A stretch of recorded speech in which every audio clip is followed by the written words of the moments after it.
Drink up, dog. Around here, every new fish gets baptized in filth. Silas Brand tipped the metal cup over Elijah Boone's head, letting the foul liquid spill slowly down his face in the middle of the prison cafeteria. Spoiled milk, grease, and dirty mop water soaked Elijah's beard, ran beneath his collar, and stained the front of his orange jumpsuit, while Silas watched with a smile full of ownership. That's what respect tastes like when you forget who runs this place. He pressed the empty cup against Elijah's chest, waiting for him to shout, swing, or beg, anything that would prove he could be broken. But Elijah only stood there, silent and still, filthy liquid dripping from his face and soaking his orange jumpsuit as the cafeteria watched in silence. To Silas, he looked like another quiet inmate on his first day. And that was the mistake that would cost him everything. Before continuing, comment where in the world you are watching from and make sure to subscribe, because tomorrow's story is one you can't miss. The cafeteria of Greystone State Prison buzzed with noise, plastic trays clattering, men shouting across tables, the squeak of cheap shoes on dirty floors. Elijah Boone stood at the entrance, tray in hand, shoulders straight, but not tense. His orange jumpsuit hung a little loose on his frame, marking him instantly as fresh meat. A new arrival who hadn't earned his blues yet. He scanned the room once, taking in the unwritten map. The cafeteria wasn't officially segregated, but everyone knew the rules.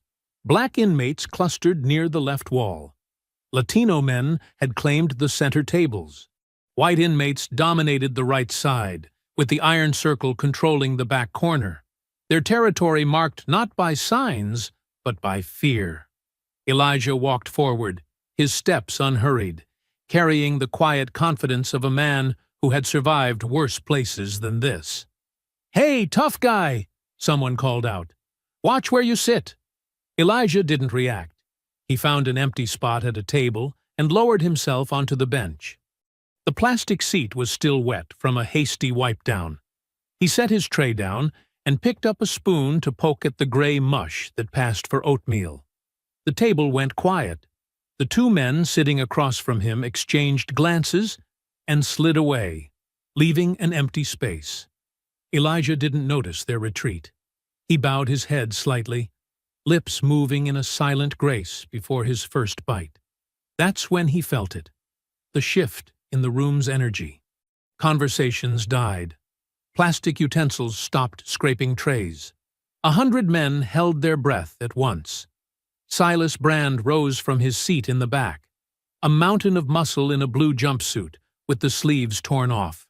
His white tank top showed arms covered in crude tattoos, swastikas, lightning bolts, and the iron circle's symbol inked across his throat. His head was shaved clean, his beard trimmed to a sharp point. 5 men stood with him, spreading out in a practiced formation. They weren't rushing. This was theater, and they wanted everyone to watch. Officer Blake Tannen leaned against the far wall, radio in hand, eyes flat with boredom. He checked his watch and yawned. "Well, well," Silas called out, his voice carrying across the cafeteria. "Looks like we got ourselves a lost puppy." Laughter rippled through the iron circle's corner. Silas approached Elijah's table, a plastic cup clutched in his meaty fist. The liquid inside was brown and chunky, mop water mixed with whatever scraps his boys had collected. "First day, Boone," Silas said, looming over Elijah. "You need to learn where you belong." Elijah looked up, his face calm. "This ain't your table," Silas continued. "This ain't your side of the room. This ain't your world." Elijah's eyes flickered to Officer Tannen, who was suddenly very interested in his fingernails. "Nothing to say?" Silas leaned closer. "You deaf as well as stupid?" "I'm just trying to eat my breakfast," Elijah said quietly. The circle of men around him tightened. "You know what I see?" Silas raised his voice for the audience. "I see a man who doesn't know the rules yet. Fresh meat always learns the hard way. The insult hung in the air like poison. "Rule number 1, Silas said, raising the cup. You respect who runs this place." He poured the foul mixture over Elijah's head. It splashed down his face, soaked his jumpsuit, and pooled on his tray. The stench was immediate. Rancid food, dirty water, and worse. The room went completely silent. This was the moment most men would explode, throw a punch, scream threats, or break down crying. It was why these displays happened, to sort the fighters from the victims on day 1. Elijah did none of these things. He sat perfectly still as the liquid dripped from his chin. Then, with deliberate slowness, he raised his hand and wiped his eyes. He placed both palms flat on the table and took a single deep breath. When he finally looked up at Silas, his gaze was steady, calm, clear. "Son," he said, his voice soft but carrying in the silent room, "you just made a mistake you won't be able to explain later." The iron circle erupted with laughter, but it sounded forced. Something in Elijah's tone had cut through the performance. Silas's smile faltered for just a fraction of a second. "Clean yourself up, tough guy," he sneered, recovering.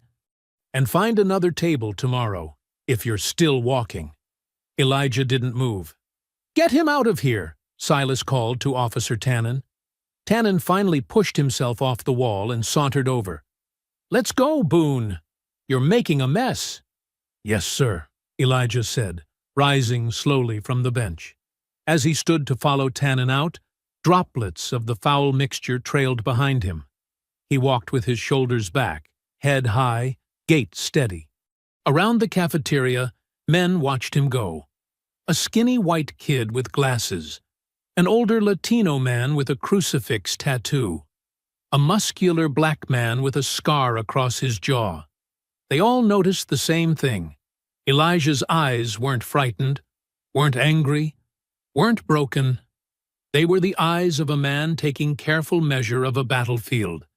And somehow, that silence was more unsettling than any shouted threat could have been.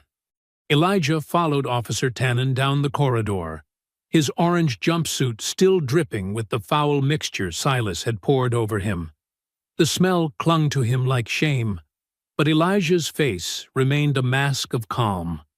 Other inmates pressed against the walls as they passed, some sneering, others curious. "Shower's down this way," Tannen said, not bothering to hide his amusement. "Looks like you made quite the first impression, Boone." Elijah said nothing. His silence seemed to irritate the officer. "When somebody runs this place, you show respect," Tannen added, his voice lower now. "Makes life easier for everybody." They reached a junction in the hallway. A thin, elderly white man with trembling hands was mopping the floor. His blue jumpsuit hung loose on his frail frame. When he looked up, his eyes widened at the sight of Elijah's soaked clothes. "Keep mopping, Pike," Tannen ordered. "This isn't your business." Pike lowered his gaze, but as Tannen stepped ahead to unlock a door, he shuffled closer to Elijah. "Silas never stops. After the first time," he whispered, his voice scratchy with age. "They'll come for you tonight. Laundry detail. Be careful." "Thank you," Elijah replied quietly. "Move it, Pike!" Tannen shouted, and Wesley quickly returned to his mop. Tannen opened the door to a stark, tiled room with shower heads along the wall. "Get yourself cleaned up. You've got 10 minutes." As the door closed, Elijah slowly peeled off his soiled jumpsuit. The cold water hit his dark skin like needles, but he didn't flinch. He closed his eyes and let memories of his SEAL training wash over him. This wasn't the first time he'd been soaked in filth. It wasn't the first time he'd faced hatred, and it certainly wasn't the first time he'd waited for an enemy to make their move. The laundry room hummed with the sound of industrial washers and dryers. Steam filled the air, making the room feel even more claustrophobic than it already was. Elijah folded clean uniforms methodically, his movements precise and economical. Across the room, the old man from earlier, Wesley Pike, he'd learned, sorted through a pile of sheets, his fingers working despite their constant tremor. The door swung open. 2 men in blue jumpsuits entered. They were younger than Silas, but carried themselves with the same swagger. One was tall with tattoos crawling up his neck. The other was shorter, but thicker, with a shaved head and cold eyes. They moved directly toward Wesley. "Hand it over, old-timer," the taller one demanded. Wesley shrank back. "I don't have anything." "Your meds, Pike," the shorter one said, shoving Wesley against the wall. "We know you got your heart pills today. Silas wants them." Wesley's face paled. "I need those." "You need to breathe more," the tall one laughed, pressing his forearm against Wesley's throat. "And your new friend needs to learn about respect." Elijah set down the uniform he was folding and moved across the room. His steps were unhurried but purposeful. "Let him go," he said, his voice low and steady. Both men turned, surprise turning to cruel delight on their faces. "Well, look who wants seconds," the shorter one grinned. "Silas said you might need more teaching." "I'm not looking for trouble," Elijah said, "but he needs his medication." "You found trouble when you sat at our table," the taller one snarled, releasing Wesley and pulling a sharpened toothbrush from his pocket. "We're going to cut you up, Boone."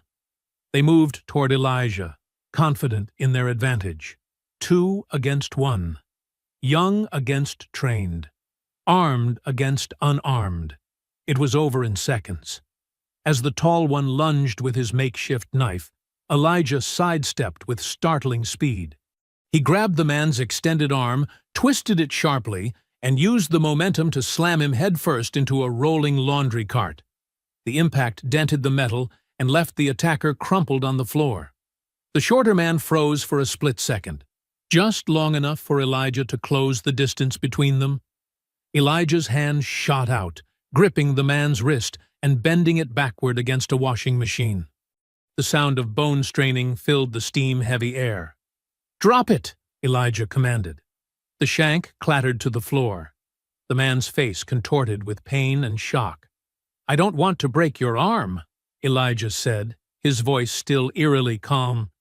"But I will if I have to." The door burst open. Officer Tannen stood there, baton in hand, his face flushed with anger.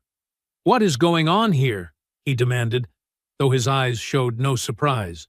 He'd been waiting nearby, Wesley realized with a chill. "These men attacked Mr. Pike," Elijah said, releasing his grip and stepping back, hands visible. "That's not how I see it," Tannen said, his lips curling into a smirk. "Looks to me like you assaulted 2 inmates, Boone." The shorter gang member, rubbing his wrist, found his courage. "He jumped us, sir. Went crazy when we just came to do laundry."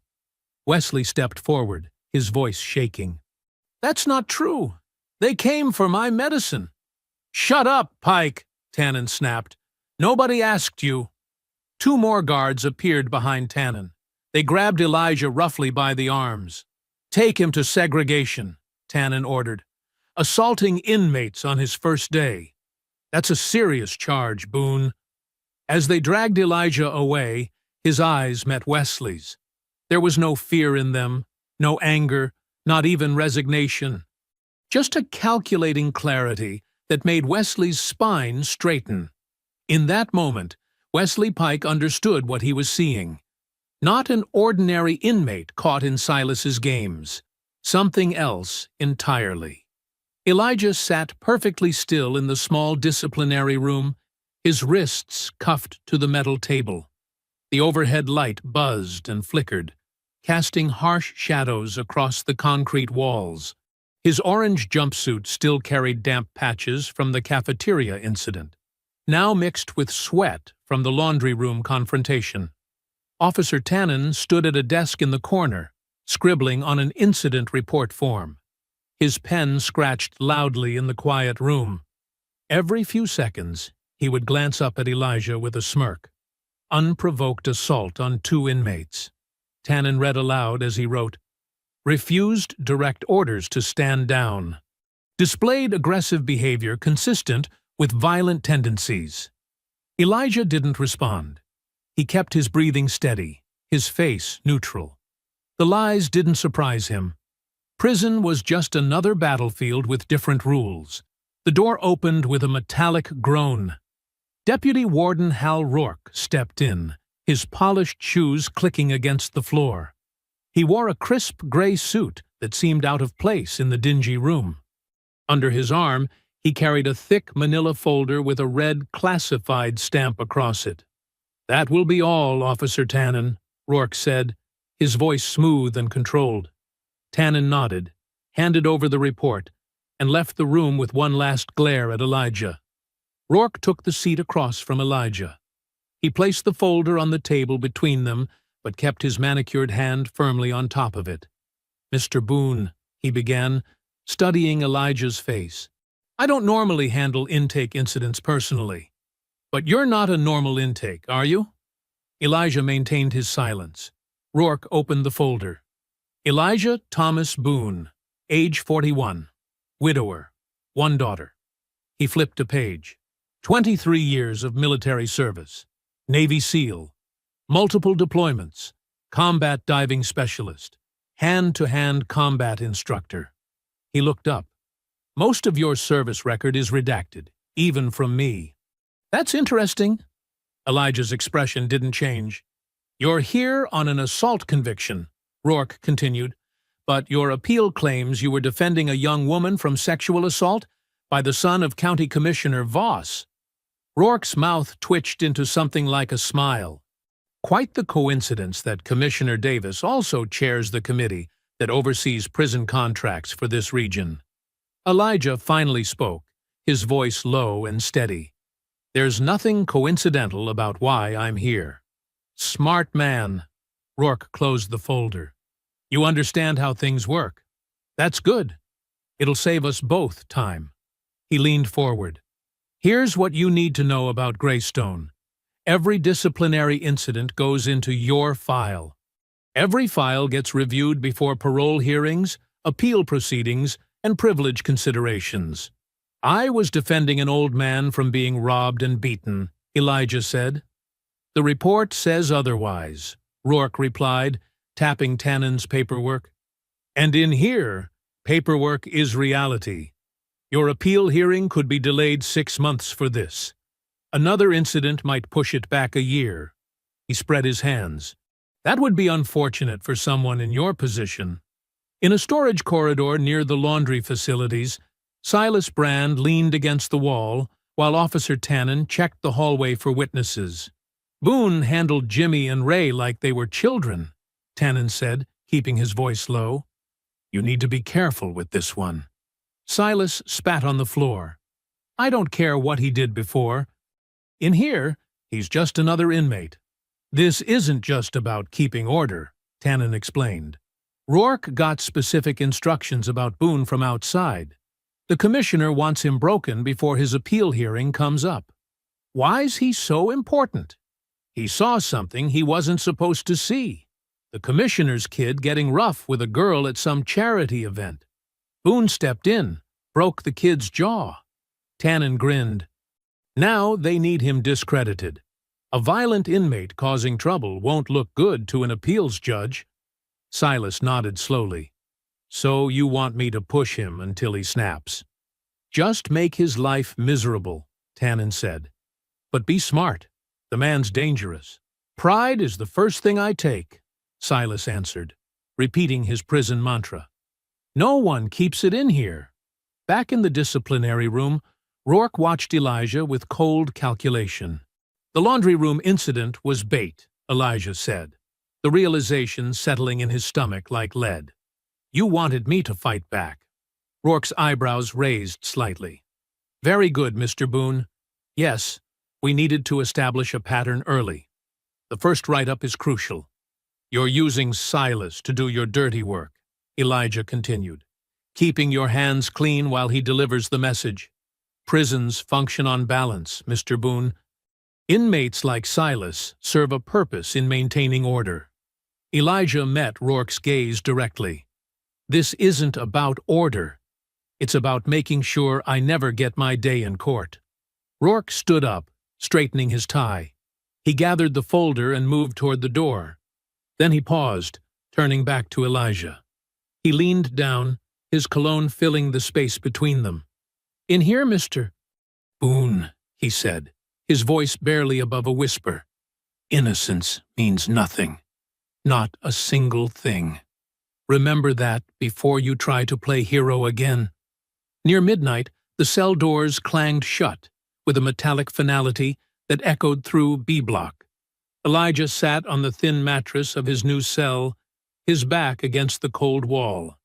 The cell block hummed with whispers about what had happened in the cafeteria and laundry room. News traveled fast in prison, faster than the guards could control it. "That's him," someone whispered. "The man who stood up to Silas. Heard he took down 2 Iron Circle boys without breaking a sweat," another voice added. Across the narrow corridor, a young man with close-cropped hair and tense shoulders watched Elijah through the bars. His eyes held suspicion mixed with curiosity. Elijah recognized the look. He'd seen it on young recruits during his military days. Fear disguised as toughness. "You got a death wish?" the young inmate finally called out. Elijah looked up. "Just trying to survive. Same as you." "I'm Darius.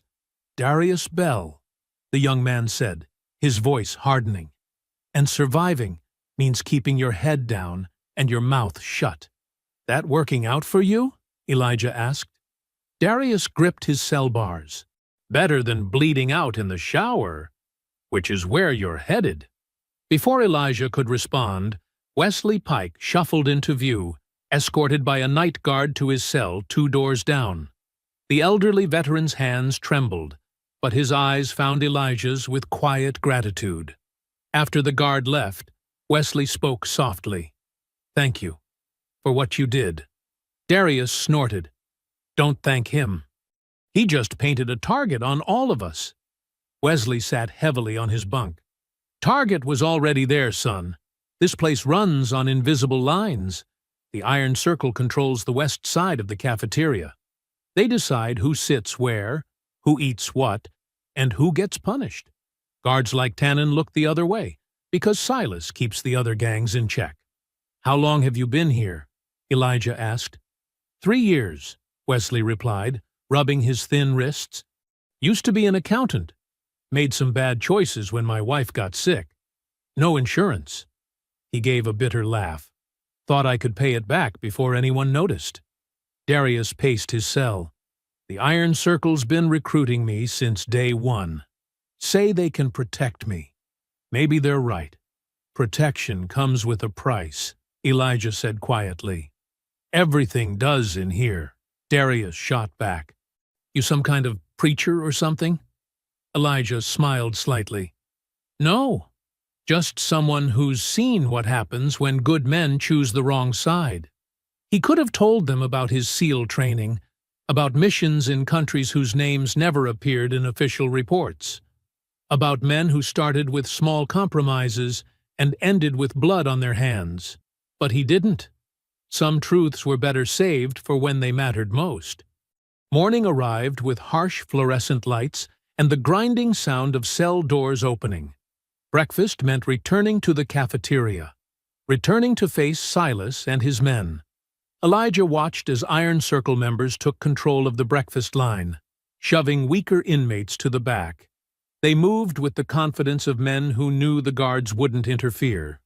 Officer Tannen stood by the wall, his eyes meeting Silas's in silent communication. Rather than confront them directly, Elijah studied the room. He noted which cameras worked and which were just empty housings. He observed the guard rotation patterns and the 30-second blind spot near the kitchen entrance. Most importantly, he watched how inmates segregated themselves, not just by race, but by who they feared most. After breakfast, Elijah approached Wesley in the recreation yard. "Your medication," he said quietly. "They're going to keep coming for it." Wesley nodded. "Can't hide it. They search my cell regular." "Not if it's not in your cell," Elijah replied. "There's a loose brick in the shower wall, 3rd from the bottom in the corner stall. The mortar's gone. Use it. Later, he found Darius alone near the weight pile, staring at the Iron Circle members who controlled the equipment. "They'll offer you protection again today," Elijah said, standing beside him. "Maybe after lunch." Darius tensed. "You don't know what it's like for someone like me in here." "Don't sell your soul for safety," Elijah advised. "It never stays safe for long." "Easy for you to say," Darius snapped. "You got nothing to lose." "I have exactly what you have," Elijah answered. "My dignity, my future, my chance to walk out of here someday and still recognize myself in the mirror." Darius didn't reply, but the hardness in his eyes softened slightly. Across the yard, Silas Brand watched as Elijah moved from Wesley to Darius, then exchanged brief words with a Latino inmate about shower schedules. Boone wasn't acting like most newcomers, who stayed with their own kind and kept their heads down. Instead, he was talking to different groups, making connections, observing patterns. Silas crushed his cigarette under his boot. Boone wasn't just stubborn, he was building something, and that made him more dangerous than Silas had first thought. Later that morning, a buzzer echoed through the cell block. Guards appeared at each end of the tier, batons ready. "Yard time," one shouted. "Everyone out! Move it!" Inmates filed through the narrow doorway into the concrete yard. The spring sun hung in a cloudless sky, but offered little warmth against the chill wind that swept across the open space. Chain-link fences topped with razor wire surrounded the yard, creating a cage within the larger prison. Elijah stepped into the yard, his orange jumpsuit making him stand out among the sea of blue. Most new inmates would have huddled near the wall, seeking invisibility. Instead, Elijah walked with unhurried purpose toward the empty benches near the fence line. From the corner of his eye, he spotted Darius being approached by two Iron Circle members. They spoke in hushed tones, gesturing toward Silas, who stood watching from across the yard. Elijah could read the pressure in their body language. The recruitment had begun. He had just sat down when a shadow fell across him. "Stand up, Boone." Silas Brand stood there, flanked by 4 members of his gang. His white tank top revealed arms covered in crude prison tattoos, symbols of hate mixed with claims of strength. Behind him, Officer Tannen leaned against the wall, watching with bored interest. Elijah rose slowly, his hands visible at his sides. He knew the cameras mounted above the yard were recording everything. He kept his expression neutral, giving away nothing. "You embarrassed my boys yesterday," Silas said, loud enough for nearby inmates to hear. "Now you're going to apologize. On your knees." The yard grew quiet as inmates paused their conversations and workouts to watch. This was the daily theater of Greystone, public humiliation as entertainment and warning. "No," Elijah said, his voice calm but firm. Silas stepped closer, bringing his face inches from Elijah's. "You think I'm asking? You're going to get on your knees and say you're sorry for disrespecting the Iron Circle? Or I'm going to make sure you never talk to anyone in here again." Elijah didn't flinch. "I defended myself against men with weapons. There's nothing to apologize for." Silas's jaw tightened. He shoved Elijah hard with both hands, sending him back against the fence. The chain links rattled, drawing more attention. Elijah regained his balance, but kept his hands at his sides. He was acutely aware of the cameras above them, capturing every moment. He wouldn't give them what they wanted, footage of him fighting back. "You think those cameras protect you?" Silas laughed, noticing Elijah's upward glance. "They break down all the time in Greystone, especially when Officer Tannen's on duty." As if on cue, Tannen finally pushed himself off the wall and strolled over. "Is there a problem here?" he asked, his tone suggesting he already knew the answer. "No problem," Silas replied, smirking. "Just explaining the rules to the new guy." Tannen turned to Elijah. "Boone, Move away from the fence. You're creating tension in the yard. He shoved me, officer, Elijah said evenly. I didn't see that, Tannen replied, pulling out his notepad. What I see is you refusing to follow orders and creating a disturbance. That's a write-up. As Tannen scribbled on his notepad, Silas leaned in and whispered, Next time, there won't be cameras. Next time, there won't be witnesses. 30 minutes later, Elijah sat in a small administrative office as Rourke reviewed Tannen's report. That's 2 incidents in 2 days, Mr. Boone, Rourke said, his manicured nails tapping the desk.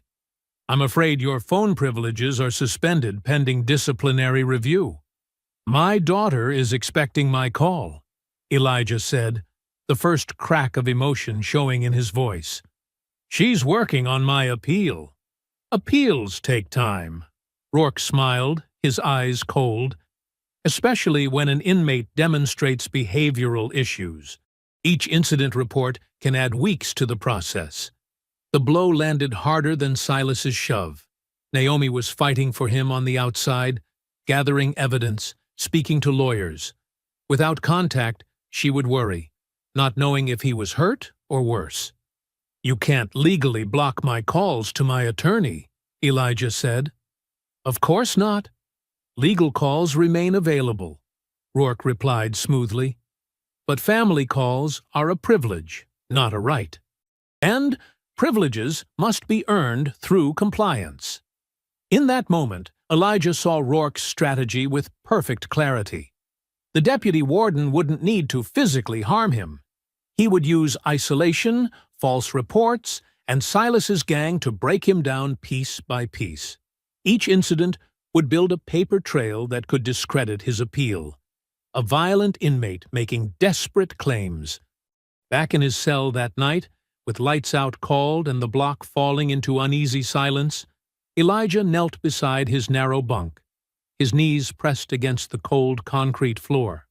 He closed his eyes, hands folded not in surrender, but in resolve. He didn't pray for rescue. He didn't ask for an easy path. Instead, he prayed for strength. Strength to expose what Greystone truly was. Strength to endure whatever came next. Strength to stand as a witness to the corruption that fed on the broken men around him. I will not bend, he whispered to himself, and I will not break. The next morning began with a forced shower rotation. Elijah stood in line with the other inmates from his block, a threadbare towel draped over his shoulder and prison-issued soap clutched in his hand. The fluorescent lights buzzed overhead, casting everyone in a sickly glow. Officer Tannen paced the corridor, nightstick tapping against his palm. "Move it along," he barked, his eyes lingering on Elijah with unmistakable malice. Elijah noticed the pattern immediately. Every few minutes, Tannen glanced at his watch. His patrol of the shower entrance grew more distracted.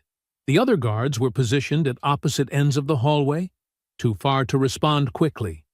As Elijah's group shuffled toward the shower entrance, Tannen suddenly stepped away from his post. "Gotta check something in the supply closet," he announced to no one in particular. "Back in 5. The timing was too perfect to be coincidence. Elijah took a deep breath and stepped into the shower room. Steam billowed through the space, reducing visibility to a few feet. The hiss of water spraying from a dozen shower heads created a white noise that would muffle any sounds of struggle. Elijah moved carefully toward an empty shower stall, keeping his back to the tiled wall. Through gaps in the steam, he caught glimpses of other inmates, some finishing, others just beginning their hurried wash. Then he saw them. 3 men in blue jumpsuits entered. They spread out, blocking the exit. Their faces were familiar, Iron Circle members who often flanked Silas in the yard. The tallest one, a man with a snake tattoo crawling up his neck, held something that caught the light. A toothbrush with a razor melted into the handle. Prison steel. "Morning, Boone," Snake Tattoo called out, his voice low enough not to carry past the shower room. Silas wants you bleeding before breakfast." The steam parted between them as inmates sensed trouble and cleared out. No one wanted to be caught in the middle. No one wanted to be a witness. Elijah kept his towel and soap in hand, nothing that could be interpreted as a weapon. "This doesn't need to happen," Elijah said calmly. "Whatever Silas is paying you, it's not worth what comes next." The three men laughed, moving closer in a practiced formation. One circled to Elijah's right, another to his left. Snake Tattoo stayed center. "Look at him trying to talk his way out," said the one on the left, a squat man with patchy stubble. "Silas said you might beg." "I'm not begging," Elijah replied. "I'm warning you." Snake Tattoo lunged forward, slashing in a wide arc aimed at Elijah's face. The movement was amateur. Too much power. Too little control. Elijah dropped the soap and sidestepped, his bare feet finding sure purchase on the wet tile where others would slip. He snapped the towel forward, wrapping it around Snake Tattoo's wrist. One hard pull jerked the man off balance. The second attacker rushed in. Elijah pivoted, using Snake Tattoo's momentum to swing him into the oncoming man. Both crashed into the shower wall with a wet thud. The third man pulled his own weapon, a wooden brush with screws driven through it. Elijah moved with a speed that made the younger men realize their mistake. He drove his palm up under the man's chin, snapping his head back. A sickening crack echoed through the steam as the man's nose shattered. Blood sprayed across the white tiles. Snake Tattoo struggled to his feet, still gripping his weapon. Elijah kicked the man's knee from the side. The joint bent wrong with a popping sound. Snake Tattoo howled, dropping to the floor.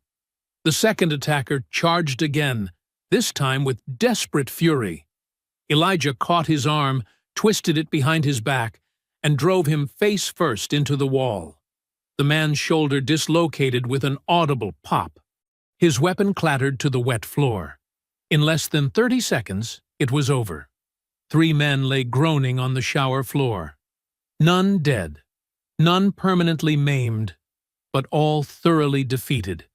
Elijah stood breathing steadily, water running down his body, blood that wasn't his swirling into the drain at his feet. The shower door banged open. Officer Tannen stood there with two other guards, their faces a rehearsed mask of shock. "What happened here?" Tannen demanded, though his eyes showed no surprise. "They attacked me," Elijah said simply. Tannen smirked. "3 injured inmates say otherwise. Cuff him." The guards roughly grabbed Elijah's arms, twisting them behind his back as cold metal cuffs bit into his wrists. As they dragged him past the shower entrance, Elijah saw Darius standing in the hallway, eyes wide with shock. Their gazes met briefly. Darius had seen enough to know the truth, but when Tannen glared at him, the young man lowered his eyes and turned away. "Anyone see what happened?" Tannen called out. The corridor fell silent. Fear kept witnesses quiet.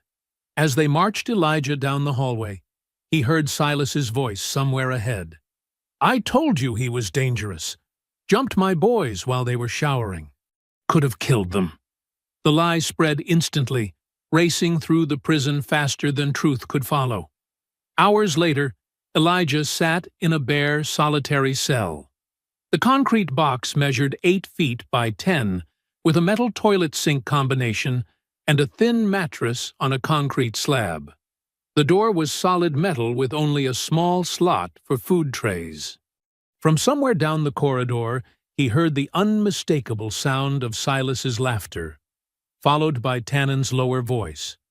Their words were indistinct, but their satisfaction was clear. They thought they had won. They thought solitary would break him. They were wrong.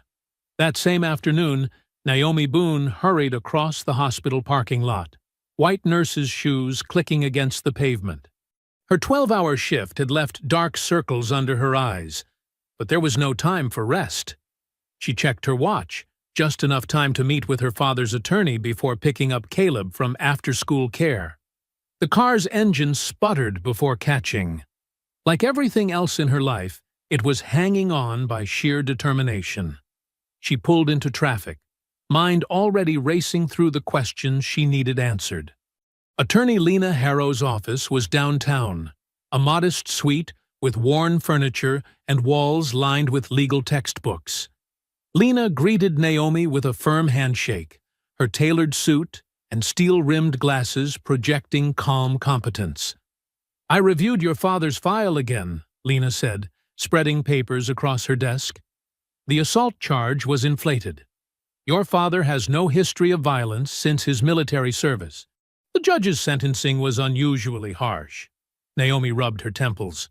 "Dad was protecting someone. He always said a young woman was being harassed." "That's what I found strange," Lena replied, pulling out a folder. "The security footage from the charity fundraiser is missing. The victim's statement contradicts your father's, but there were no other witnesses interviewed." Naomi leaned forward. "The charity event was at Lakeside Country Club. Dad was there helping with the Veterans Scholarship table." Lena nodded. "The alleged victim was Jason Voss, son of County Commissioner Roland Voss." "Voss?" Naomi's spine straightened. "He's on billboards all over town. And his family owns half the county," Lena added, "including interests in several companies that supply Greystone Prison." Lena handed over a stack of public contract records. Naomi flipped through them, her nursing training making her methodical despite her racing heart. Supply contracts, food service agreements, maintenance schedules, all bearing signatures from Voss's office. "My father is in prison for assaulting the commissioner's son? That can't be coincidence." "No," Lena agreed. "And I found something else." She slid forward a staff list from the country club. "The cleaning service that night. One employee might have seen everything." Naomi stared at the name. "Alma Reeves. I need to talk to her." 3 hours later, Naomi sat in a small diner booth across from a thin, nervous woman in her 50s. Alma Reeves kept looking toward the door, fingers tapping against her coffee cup. "I shouldn't be talking to you," Alma whispered. "I could lose everything." "My father is innocent," Naomi said, keeping her voice steady. "You were there that night." Alma's eyes darted around before settling on Naomi. "I was emptying trash behind the banquet hall. I saw that Voss boy grab a young waitress, pulled her behind the service corridor. She was fighting, crying. Your father stepped in, pulled the boy off her. He was protecting her," Naomi confirmed. Alma nodded. "Young Voss swung first. Your father just blocked him, pushed him away. The boy fell, hit his head on a table edge. Then security came. But when police arrived..." Alma's voice broke. "They took your father away. The waitress was gone. The security tape disappeared." "Would you testify to this?" Naomi asked. Alma's face went pale. "I can't. My brother Tommy is in Greystone for another 3 years. Things happen to inmates when their families make trouble." Her hands shook. "I'm sorry. But that place, they punish people." Naomi reached across the table. "Who? Who punishes people?" "Deputy Warden Rourke runs that prison his own way," Alma whispered. "Commissioner Voss gets him contracts. Rourke makes problems disappear. My brother said..." She stopped abruptly. "I've said too much." Back at Greystone, Elijah sat on the floor of his solitary cell. The concrete chilled his bones, but he maintained his posture, back straight, breathing controlled.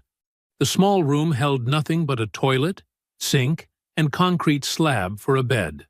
The door opened. Deputy Warden Rourke entered, holding a folder. "Comfortable, Mr. Boone?" Elijah remained silent. Rourke opened the folder. "Interesting reading.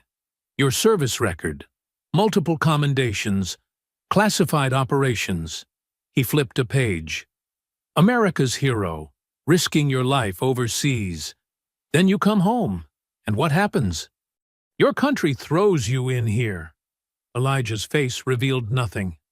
Must sting, Rourke continued. They called you a hero when they needed someone to die for them. Now, you're just another inmate in an orange jumpsuit. He leaned closer. Was it worth it? Serving a country that abandoned you? Elijah met his gaze steadily. I served the people, not men like you. Rourke's smile faltered. Your daughter called again. I had to deny the request. Disciplinary cases can't have visitors. The only sign of Elijah's pain was a slight tightening around his eyes. Your appeal hearing might be delayed too. Shame about all these new incident reports. Rourke left, the door closing with a heavy thud. Elijah closed his eyes and resumed his breathing. The cold concrete pressed against him, but he refused to move to the bed. This discomfort was nothing compared to what he'd endured in training. His body remembered how to endure. His mind remembered why to resist. At home, Naomi spread the documents across her kitchen table after Caleb had gone to bed. Supply contracts, staff lists, court records. Her eyes kept returning to one signature, Roland Voss. His name appeared on Greystone prison contracts worth millions. Suddenly, the connections crystallized. Her father had stopped Voss's son from assaulting a woman. The conviction sent him to Greystone, a prison financially connected to Voss himself. It's all connected, she whispered, tracing the lines between documents. Her father wasn't just fighting for freedom. He was trapped in a system designed to silence him. The realization settled over her like a cold weight. This wasn't just injustice. It was machinery. The cell door clanged open, breaking the silence of solitary confinement. Elijah blinked against the sudden harsh light from the corridor. On your feet, Boone, Officer Tannen ordered, slapping his baton against the door frame. Your vacation's over. Elijah rose slowly, muscles tight from 3 days on concrete. He kept his expression neutral despite the pain. Deputy Warden wants you to understand something, Tannen said, leaning close enough for Elijah to smell coffee and cigarettes on his breath. You're on thin ice. One more incident, and you'll be back in here for a month, maybe longer. Elijah said nothing, just clasped his hands behind his back, the military stance he defaulted to when threatened. Nothing to say, Tannen sneered. Good. Keep it that way. The walk back to the cell block felt longer than it should. Inmates watched from their cells as Elijah passed. Some turned away. Others stared openly, curious about the man who had survived 3 attacks in his first week. When they reached the cell block, Tannen gave Elijah a small shove. Play nice with the other children. The cell block was in its morning routine. Men lined up for meds, sat at tables playing cards, or stood in small groups talking. The atmosphere shifted when Elijah entered. Conversations paused. Eyes darted toward him, then away. Elijah spotted Darius folding laundry near their bunks. He walked over, noticing how Darius's shoulders tensed. Morning? Elijah said quietly. Darius glanced around nervously. Hey! He moved slightly away, creating distance between them. You all right? Elijah asked. Fine. Darius focused on folding a sheet, his movements rushed. Just trying to keep my head down. You should too. Elijah understood immediately. Fear had gotten to the young man. Darius! Look, no offense. Darius cut him off, voice low but harsh. But I've got 2 years left. I don't need trouble. Before Elijah could respond, the block door banged open. Officer Tannen marched in with 3 guards. Surprise inspection! Tannen shouted, his eyes finding Elijah. Everyone against the wall! The inmates hurried to comply, lining up with their backs to the wall. Elijah took his place beside Wesley, who whispered, They never do morning searches. Tannen pointed at different cells. You, and you. The guards fanned out, tearing through mattresses and personal items. When they reached Darius's bunk, Tannen slowed dramatically. He lifted the thin mattress with exaggerated care, peering underneath. His hand emerged holding a small bundle wrapped in plastic. "Well, well," Tannen announced loudly. "What do we have here, Belle?" Darius's face drained of color. "That's not mine. I swear to God, that's not mine." Tannen unwrapped the package, revealing several hand-rolled cigarettes and a small bag of white powder. Tobacco, and what looks like heroin. "That's a serious offense, Belle." "It was planted." Darius's voice cracked. "I don't use that stuff. Someone put it there." Elijah watched Silas on the upper tier, leaning against the railing with a satisfied smile.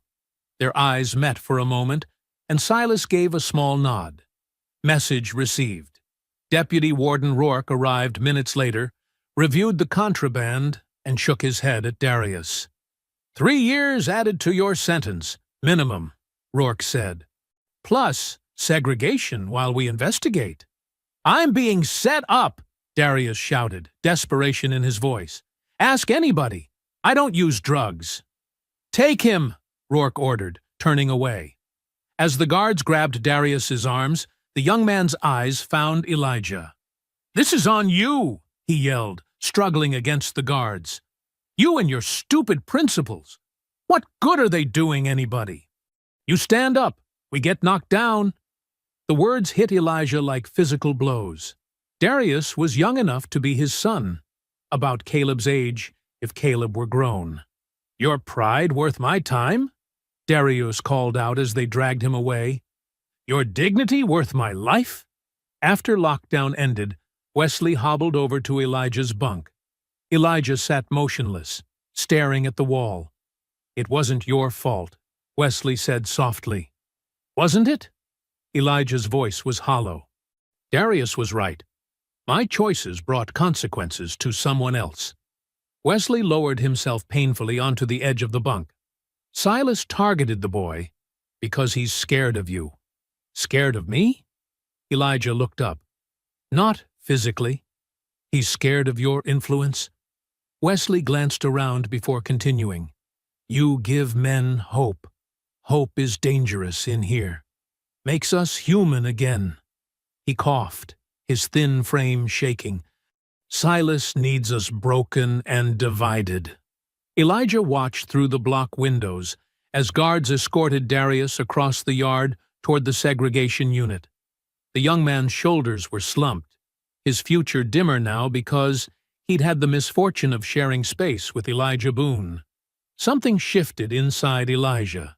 Surviving Greystone had been his goal. Endure until his appeal, protect himself, make it home to Naomi and Caleb. But watching Darius disappear into segregation, he realized survival alone wasn't enough. Not anymore. That same evening, the prison returned to the cafeteria for dinner under a tense silence. The events of the morning, Darius being dragged away on false charges, hung in the air like poison gas. Men kept their heads down, trays clutched tight, eyes darting from table to table. Elijah stood in the food line, his orange jumpsuit making him stand out among the sea of blue uniforms. 3 spaces ahead, Wesley shuffled forward, his thin frame trembling slightly as he balanced his tray with arthritic hands. Silas entered with 4 of his men, scanning the room until his gaze settled on Wesley. He strode across the floor, boots echoing. The room went quiet. "Well, if it isn't the old rat," Silas said, loud enough for everyone to hear. Wesley kept his eyes down, trying to move forward in line. "I'm talking to you, vet," Silas said, grabbing Wesley's shoulder and spinning him around.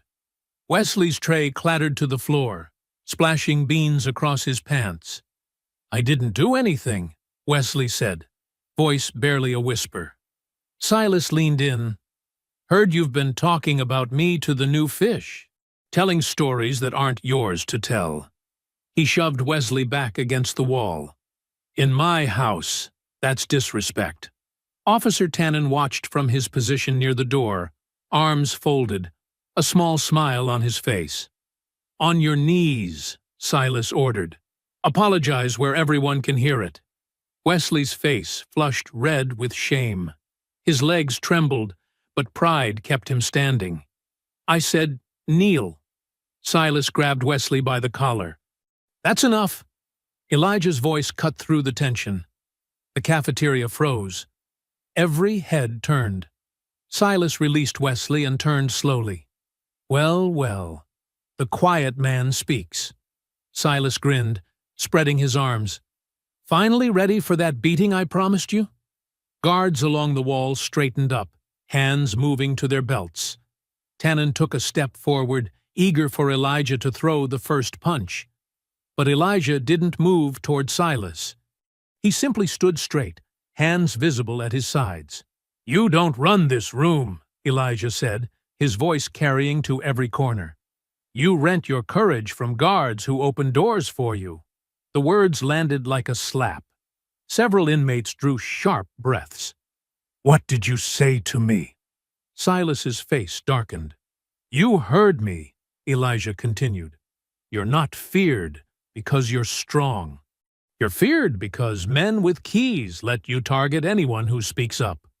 Elijah's eyes moved deliberately to Tannen, then back to Silas. "You're just the attack dog, and everyone here knows it." The room hummed with tension. For a moment, no one moved. "I'm going to cut those words from your throat," Silas growled, lunging forward with sudden fury. Elijah sidestepped with the precision of decades of training. Silas, carried by his own momentum, crashed hard into two of his own men. Their trays flew up, spraying mashed potatoes and gravy across Silas's white tank top and face. Silas sprawled onto the floor, food dripping down his chest. His fearsome image suddenly transformed into something ridiculous. A single laugh broke the silence. Then another. Soon, a wave of poorly hidden snickers rippled through the cafeteria. Silas pushed himself up, potato sliding down his chin, his eyes wild with humiliation. Nothing could have hurt him more than becoming the joke of Greystone. "Enough!" Officer Tannen shouted, rushing forward. "Everyone back to your seats, now!" But the damage was done. Men returned to their tables, many still struggling to hide their smiles. Wesley stood a little straighter, a glimmer of dignity returning to his eyes. "You want lockdown, Boone?" Tannen threatened, getting in Elijah's face. "Because that's where this is headed." "I haven't broken any rules, officer," Elijah replied calmly. "I didn't touch anyone." Tannen glanced at the cameras in the corners, knowing Elijah was right. The footage would show Silas attacking, not Elijah. "Get back in line," he ordered, turning to help Silas up. Silas shrugged off Tannen's hand and stood on his own, wiping food from his face. The laughter had died down, but its echo remained in the room, in the straightened spines of men who had been bent by fear for too long. As Elijah helped Wesley retrieve a new tray, he caught Silas's stare from across the room. Gone was the theatrical anger, the performative dominance. In its place was something much more dangerous, a cold, calculating hatred. Silas's jaw clenched, his eyes narrowed to slits. The message was clear without a word being spoken. Elijah Boone would pay in blood. Elijah slipped into the chapel alcove, a small corner of Greystone that somehow felt less oppressive than the rest. The fluorescent lights flickered overhead, casting uneven shadows across the worn prayer books and donated Bibles stacked on metal shelves. This wasn't a real chapel, just a designated area with a few wooden benches and religious texts, but it was one of the few places without constant surveillance. Wesley Pike's thin frame appeared in the doorway, his shoulders hunched with the weight of his years. He glanced nervously over his shoulder before shuffling inside. "We don't have much time before count," Wesley whispered, his voice raspy from years of cigarettes before prison. "They'll be looking for us soon." Elijah nodded. "What's so urgent?" Wesley's trembling hands reached into his jumpsuit, pulling out a small notebook with frayed edges. "I need to show you something. Something I've been working on since before you got here." He opened the notebook, revealing pages of tiny, cramped handwriting. Dates, names, times, locations. "What is this?" Elijah asked, leaning closer. "Evidence." Wesley's eyes lit up with purpose. "I've been documenting everything for months. Every beating ordered by Rourke. Every time Tannen opened doors for Silas.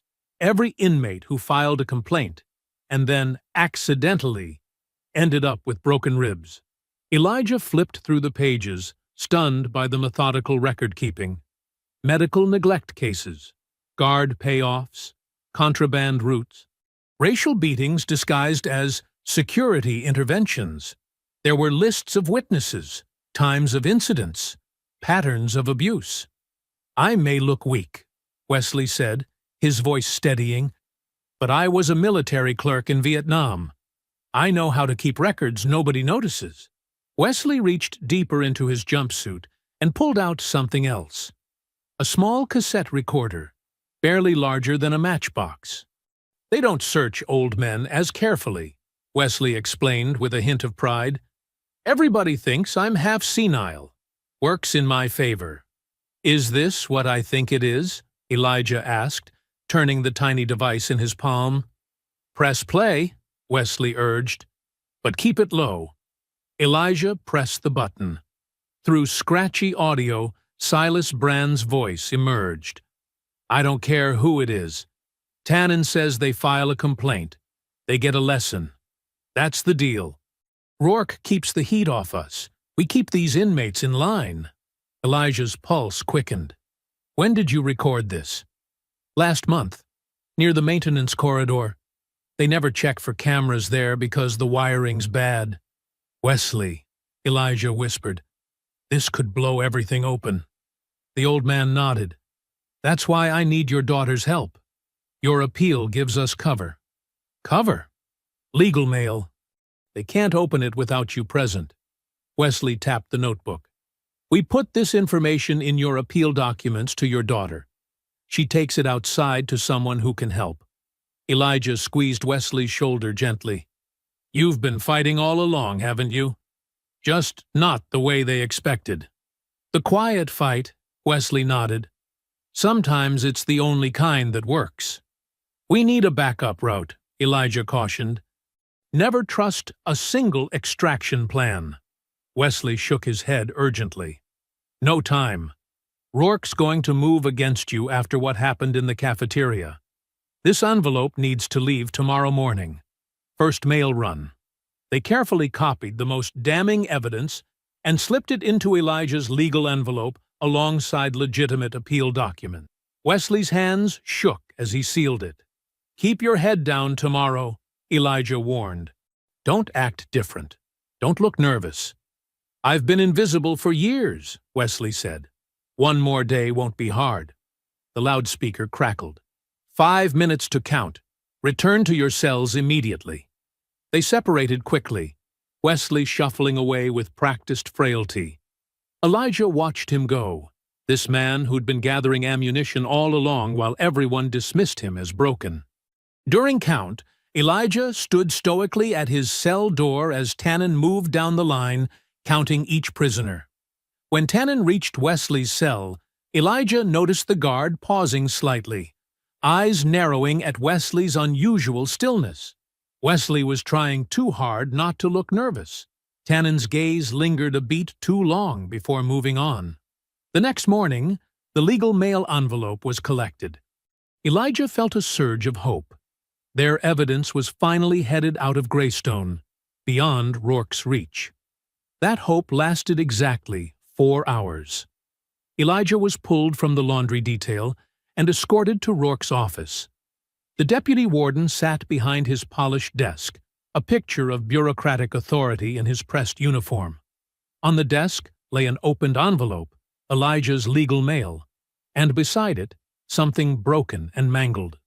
"Interesting reading material, Mr. Boone," Rourke said, gesturing to Wesley's notebook pages spread across his desk. "Creative fiction, perhaps?" Elijah remained silent, eyes fixed on the smashed recorder.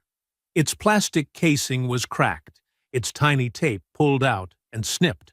"Your friend Pike has quite an imagination," Rourke continued, leaning forward. "Unfortunately, it's earned him some time in protective custody.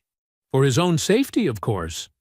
"Legal mail can't be opened without the inmate present," Elijah said flatly. "That's federal policy." "Is it?" Rourke's eyebrows rose in mock concern. "How unfortunate that your envelope was damaged in processing. Water leak in the mailroom. Very messy. We had to verify the contents for security purposes." He picked up the crushed recorder and dropped it onto the desk in front of Elijah. The sound of broken plastic hitting wood echoed in the room. "You had one miracle," Rourke said, his voice hardening. "You wasted it." The lights throughout Greystone blinked 3 times, the signal for emergency lockdown. Guards shouted orders as inmates were herded back to their cells like cattle. Doors slammed shut with metallic finality, each clang echoing through the concrete corridors. Elijah sat alone on the cold metal bed in his solitary cell, his face expressionless despite the pain radiating from his ribs.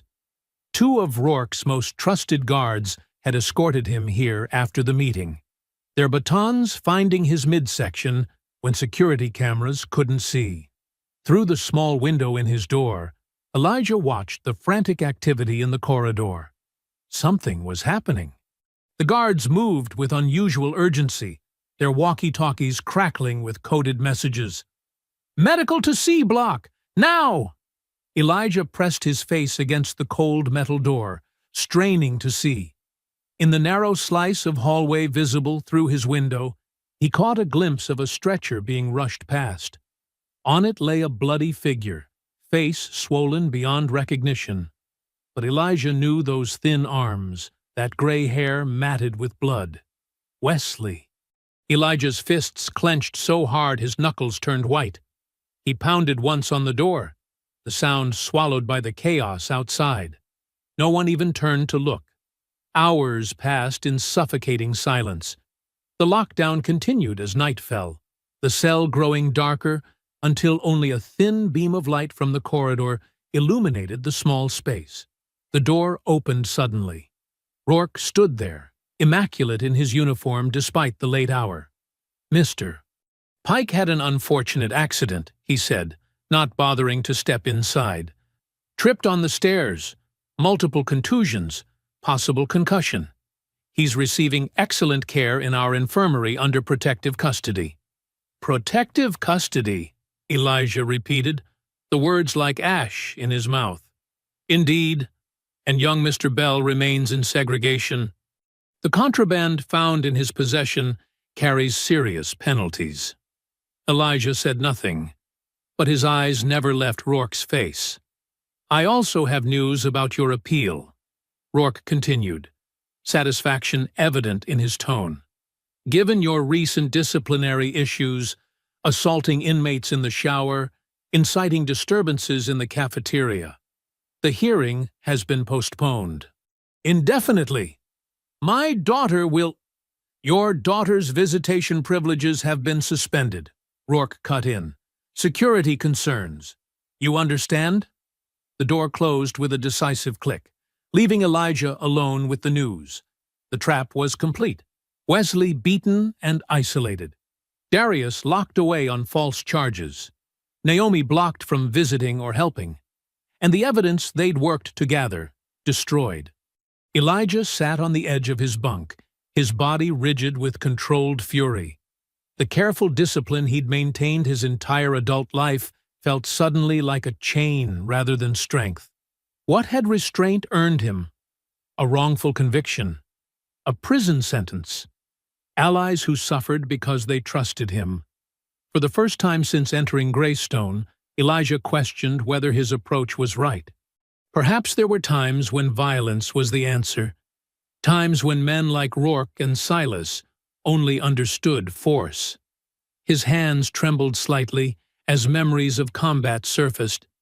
the efficiency with which he once eliminated threats, the lethal skills he'd spent years suppressing. It would be so easy to surrender to that training, to become the weapon he was made to be. Elijah closed his eyes, fighting against the rising tide of rage. In the darkness behind his eyelids, he suddenly remembered something Wesley had said when showing him the evidence. "Backup routes," Wesley had muttered. "Never trust one route. That's basic tactics." Wesley, old and frail as he seemed, was a Vietnam veteran.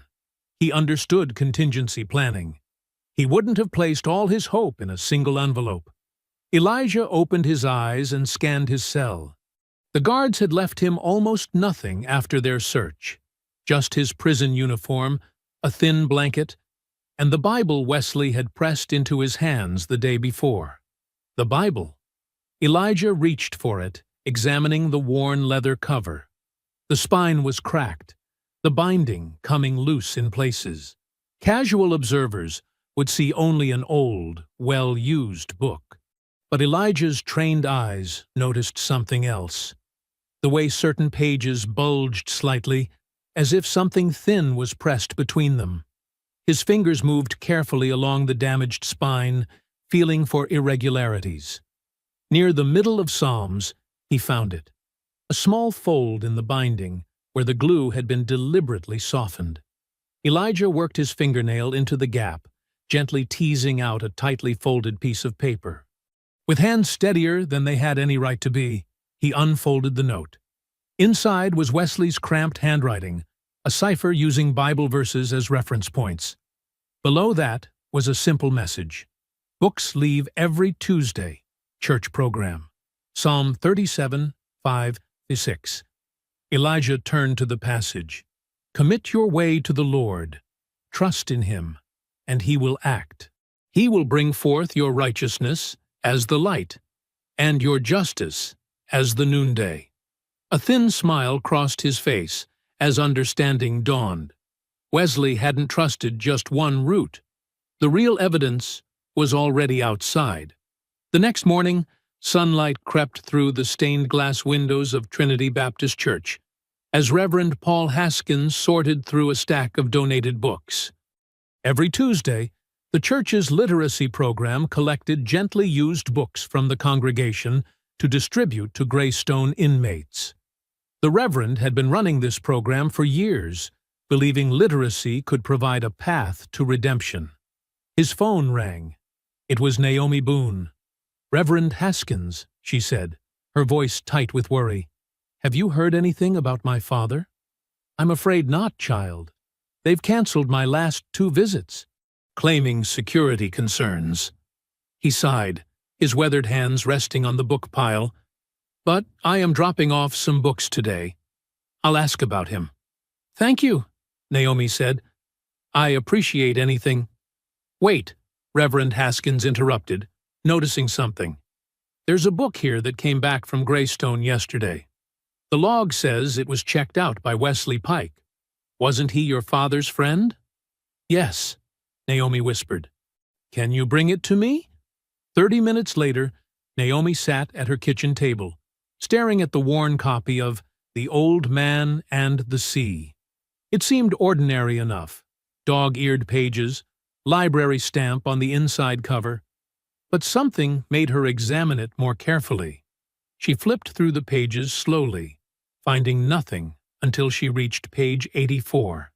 There, barely visible, was a slight bulge in the binding. Naomi worked her fingernail into the seam and pulled out a small memory card wrapped in tissue paper. With it came several folded pages of photocopied documents. Her hands shook as she unfolded them. Prison medical logs showing untreated injuries. Commissary records with unexplained markings. A list of guards' names with payment amounts written beside them. And most damning of all, a handwritten note from Officer Tannen to Silas Brand.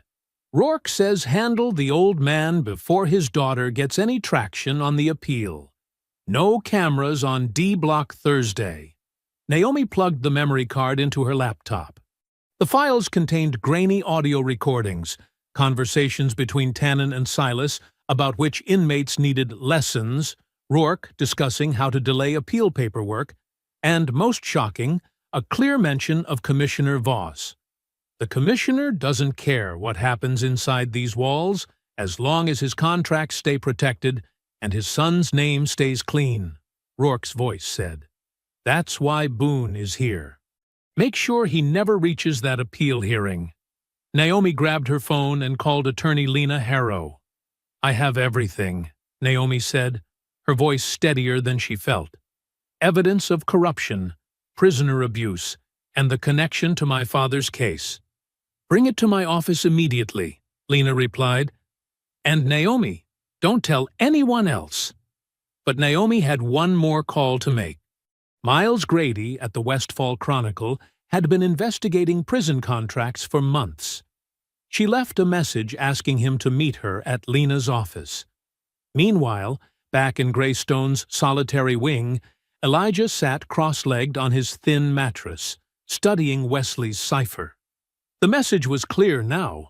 Wesley had been smuggling evidence out through the church book program for weeks. Photocopies, notes, even recordings hidden in book bindings, all filtering out to freedom one volume at a time.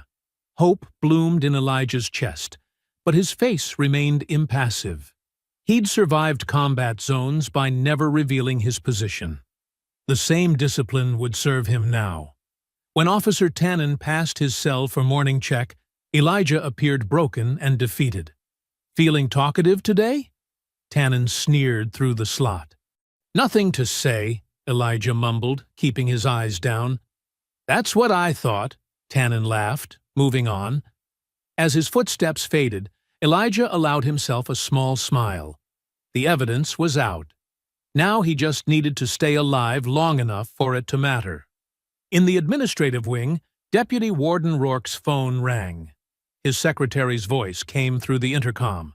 Sir, there's a reporter on line 1, Miles Grady from the Westfall Chronicle. He's asking about prisoner abuse allegations and Commissioner Voss's supply contracts. Rourke's coffee mug shattered against the wall. Tell him I'm in meetings all day, he barked, then slammed his fist on the desk. How had this happened? The recorder was destroyed. Wesley was in the infirmary, barely conscious. Boone was in solitary. Unless... Get Tannen in here, now, he shouted. When Officer Tannen entered minutes later, Rourke was already shredding documents. We have a problem, Rourke said, his voice dangerously calm. Someone's talking to reporters about our arrangement with Voss. Impossible, Tannen said. We've got the old men locked down tight. Apparently not tight enough. Rourke wiped sweat from his forehead. I've just heard the State Corrections Board is sending investigators. They'll be here tomorrow morning. Tannen's face went pale. What do we do? Find Silas, Rourke ordered. Tell him Boone needs to be handled today. I want him destroyed publicly. Something that looks like inmate violence. Not us. Make it happen during the dinner hour when everyone will see. And if he fights back? Tannen asked. Then make sure he doesn't walk away from it. Rourke's eyes were cold. We need to make him look like the violent one before those investigators step foot in here. Our careers depend on it. That afternoon, Greystone remained in lockdown, but Officer Tannen marched through the cell blocks, announcing a mandatory all-unit meal. Inmates exchanged nervous glances. A full cafeteria during lockdown wasn't normal. Everyone moves in 10 minutes, Tannen barked, slapping his baton against the bars. Warden's orders. Elijah was escorted from solitary by 2 guards who kept their distance, as if they knew what was coming. Their silence told him everything he needed to know. This was theater, and he was meant to play the villain. The cafeteria filled with tense energy as inmates filed in under heavy supervision.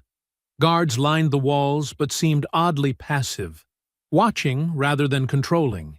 Elijah moved through the food line with steady calm, his orange jumpsuit marking him as a target among the sea of blue. The man's dead, someone whispered as Elijah passed. Silas is coming for him. Elijah chose a seat at an empty table, placing his tray down with deliberate care. He scanned the room, noting camera positions and exit points. Years of combat had taught him to read situations before they exploded. This one had "ambush" written all over it. The double doors swung open. Silas entered flanked by Iron Circle members in blue jumpsuits. But Silas wore his white tank top and blue pants like a uniform of authority, a visual reminder of his special status. The room fell silent as he strutted between the tables, a plastic cup gripped in his hand. Officer Tannen leaned against the wall, radio conveniently silent. Silas stopped directly in front of Elijah, his shadow falling across the table. "Heard you been lonely and solitary," Silas said, voice loud enough for everyone to hear. "Thought you might want a drink to celebrate your return." Elijah looked up slowly. This moment mirrored their first encounter. The same cup, the same posture, the same attempt at humiliation. But something had changed in the room. The fear had shifted. Silas overturned the cup, pouring a foul mixture of mop water and food waste over Elijah's head. The liquid ran down his face, dripping onto the jumpsuit. But this time, nobody laughed. Instead, chairs scraped against the floor as men stood up. First at one table, then another. Black inmates. Latino inmates. Older white prisoners. Men who had stayed silent for years. Men who had watched Wesley dragged away broken. Men who had seen Darius framed. Elijah wiped his face with the same calm he'd shown that first day. He could feel the room's energy changing, not toward riot, but toward witness. "You think they'll save you?" Silas sneered, glancing nervously at the standing men. Elijah slowly rose to his feet, water dripping from his chin. "No," he said quietly. "I think they're done saving you." The words landed like a verdict.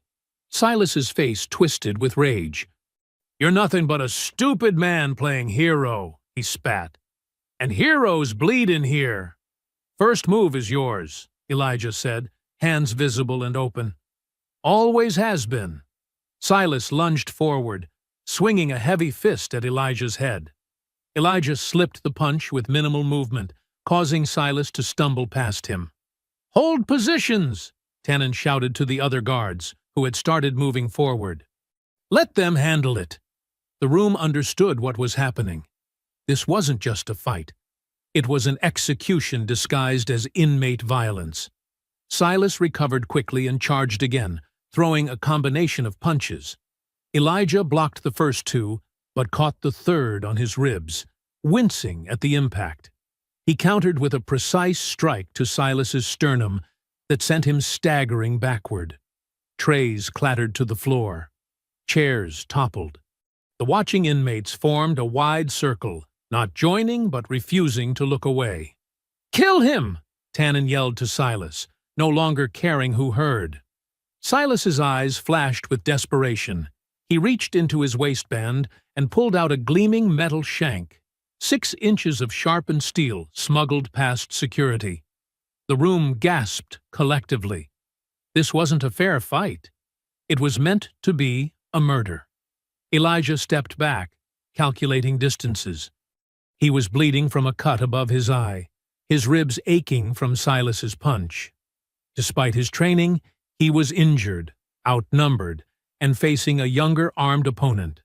Silas circled, blade extended. "No more talk," he growled. "No more discipline. Just you bleeding out on the floor." Elijah settled into a combat stance, hands raised, feet positioned for movement. His face showed no fear, only focus, the same expression he'd worn in countless operations when outgunned and surrounded. The cafeteria had fallen completely silent. Every eye watched as Silas raised the blade and prepared to lunge at Elijah Boone, standing calm and alone in an orange jumpsuit, still dripping with filthy water. The cafeteria erupted into chaos as Silas lunged forward, blade flashing under the harsh fluorescent lights. Elijah pivoted at the last possible moment, the sharpened steel slicing through his jumpsuit sleeve instead of his heart. A thin line of blood appeared on his arm, but the wound was superficial, a graze instead of a killing blow. Silas snarled and attacked again, slashing wildly. His rage made him dangerous, but careless. Elijah moved with practiced economy, each step deliberate, despite the pain in his ribs. He watched Silas's eyes rather than the blade, anticipating each thrust before it came. "Stand still and die!" Silas shouted, his voice cracking with frustration. The inmates who had formed a circle around them remained transfixed. This wasn't just violence.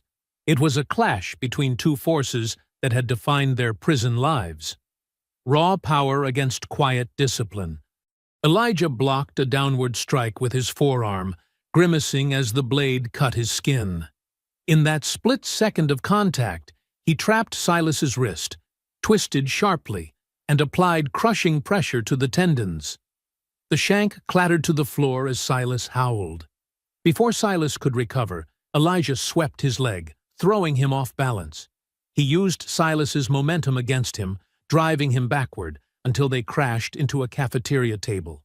Food trays went flying as Elijah slammed Silas face down onto the hard surface. With practiced precision, Elijah locked Silas's arm behind his back, pressing it upward at an angle that promised to snap bone if pushed just 1 inch further. His knee dug into Silas's back, pinning him completely. Blood trickled down Elijah's arm. His breathing was labored, and his injuries were showing. But his grip remained unbreakable as Silas thrashed and cursed beneath him. "I could break you," Elijah said, loud enough for everyone to hear. "But I came here to break the system that made you think you were king." The words echoed through the stunned cafeteria. No one moved. Not the inmates, not the guards, not even Officer Tannen, who stood frozen by the door. At that precise moment, the cafeteria doors burst open. A line of men and women in suits entered, flanked by state police officers wearing tactical vests. Behind them came more officials carrying folders and equipment. "Department of Corrections Oversight Committee," announced a tall woman at the front. "Nobody move." Tannen's face drained of color. He turned to flee through the side exit, but 2 officers intercepted him, slamming him against the wall and cuffing his hands behind his back. "Officer Blake Tannen," one investigator said, reading from a document. "You're under arrest for prisoner abuse, evidence tampering, and conspiracy." More officials poured through the doors, some heading straight for the security office, others photographing the scene in the cafeteria. Elijah maintained his hold on Silas, who had stopped struggling as reality crashed down around him.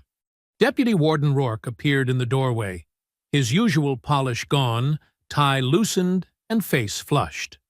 "This is a procedural violation," he shouted.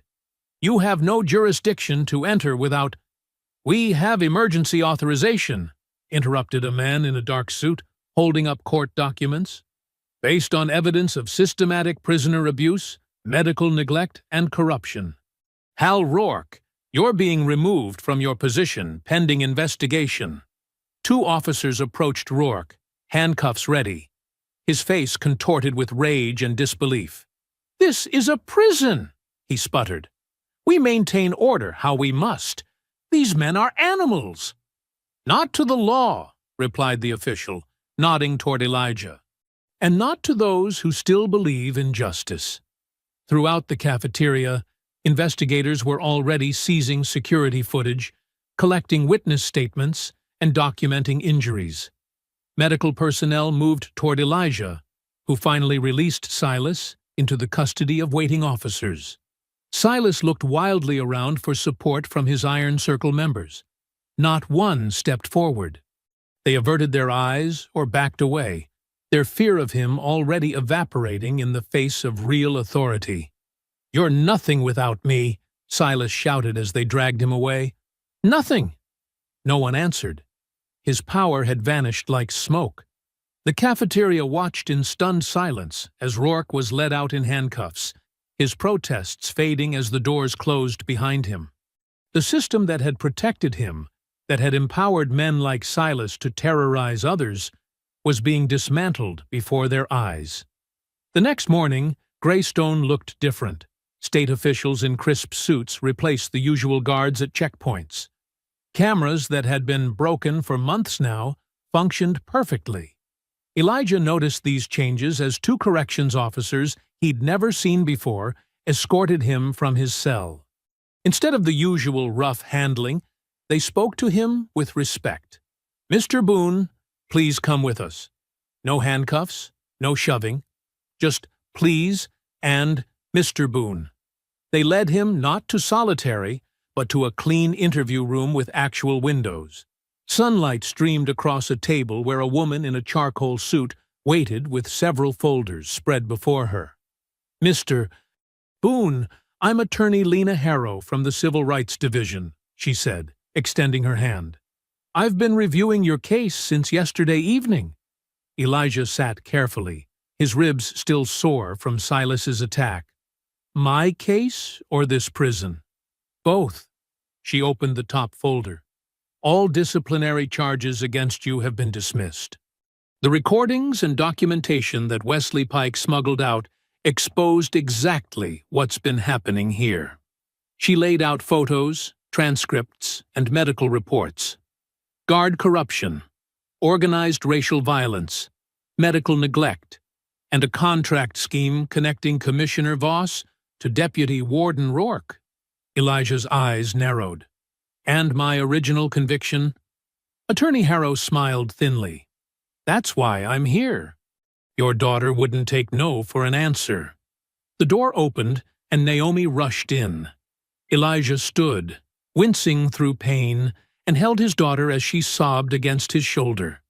"You were right," she whispered. "You were always right." When they separated, Naomi wiped her eyes and spoke clearly. "We found the security footage from the fundraiser. The commissioner's office misplaced it after your arrest." Attorney Harrow nodded. "It clearly shows you intervened to protect a young woman from Commissioner Voss's son. 3 witnesses have come forward now that they're not being threatened." She slid forward a court order. "Your conviction has been overturned, Mr. Boone. You're free to leave today." Elijah stared at the document, unable to speak. 40 years of life had taught him to be suspicious of sudden mercy.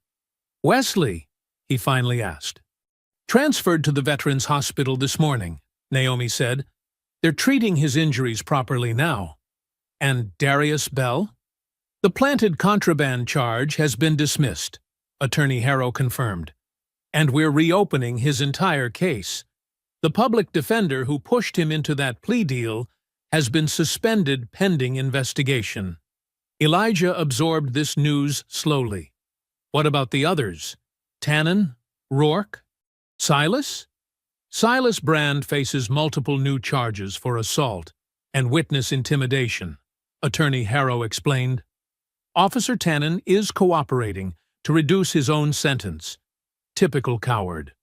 Rourke has been indicted on 16 counts so far." "And Commissioner Voss?"